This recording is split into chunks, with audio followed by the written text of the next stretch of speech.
बिछड़ जाए हम।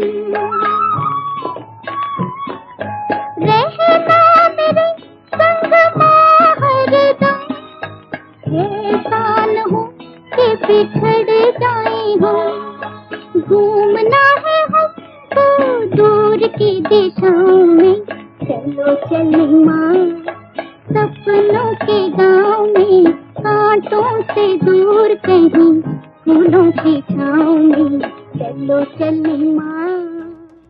हम बेसमझ बन गए हैं, तो हमको समझाने के लिए भी तो मनुष्य चाहिए ना। हमको समझाने के लिए कोई कच्छ अवतार, मत्स्य अवतार, वो कैसे समझाएंगे? उसमें आए तो कैसे समझाए? हम मनुष्यों को समझाना है, नहीं बेसमझ हम बने हैं।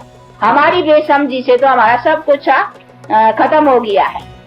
इसीलिए बाप कहते तुम ऊंचा बनो, फिर तो तुम्हारी सारी प्रकृति ऊंची बन जाएंगी। इसीलिए बाप कहते बच्चे तुमको ही तो समझना है ना, तो तुम्हारे समझाने के लिए भी मुझे भी तुम्हारे जैसा बनना पड़ेगा ना, यानी मनुष्य तन का आधार लेना पड़ेगा ना। इसीलिए मनुष्य का आधार लेके आता हूँ कि ब्रह्मा में परमात्मा आता है। हाँ, ये कैसे? तभी किस में आवे, कैसे समझावे? ये भी तो बड़ा क्वेश्चन है ना। वो जो सुप्रीम सोल नॉलेजफुल है, तो वो नॉलेज कैसे देवे? बिना ऑर्गन्स के तो बोलना, आत्मा सवाए शरीर के तो बोल नहीं सकती है ना। आप भी आत्मा शरीर के आधार से बोलती हो ना। जब आत्मा शरीर का साथ लेती है तब तो देखो आत्मा जीव आत्मा बनती है। जीव कहा जाता है शरीर को। तो जब ही जीव आत्मा यानी दो, जीव और आत्मा, तो दोनों का इकट्ठा होना चाहिए ना। आत्मा अलग शरीर अलग तो दोनों काम के नहीं। आत्मा कुछ अकेला बिना शरीर के क्या करेंगी?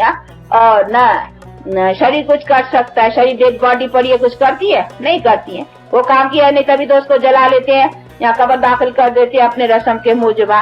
तो दो का चाहिए ना। तो परमात्मा को भी अगर नॉलेज देना है तो कैसे देगा? उसको भी तो शरीर चाहिए ना।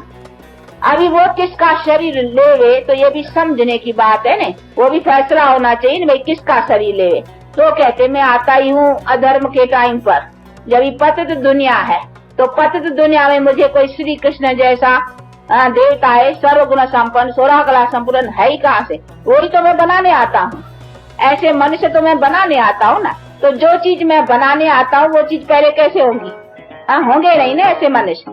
चलो चलो माँ सपनों के गाँव में, कांटों से दूर कहीं फूलों की छाँव में, चलो चलो माँ।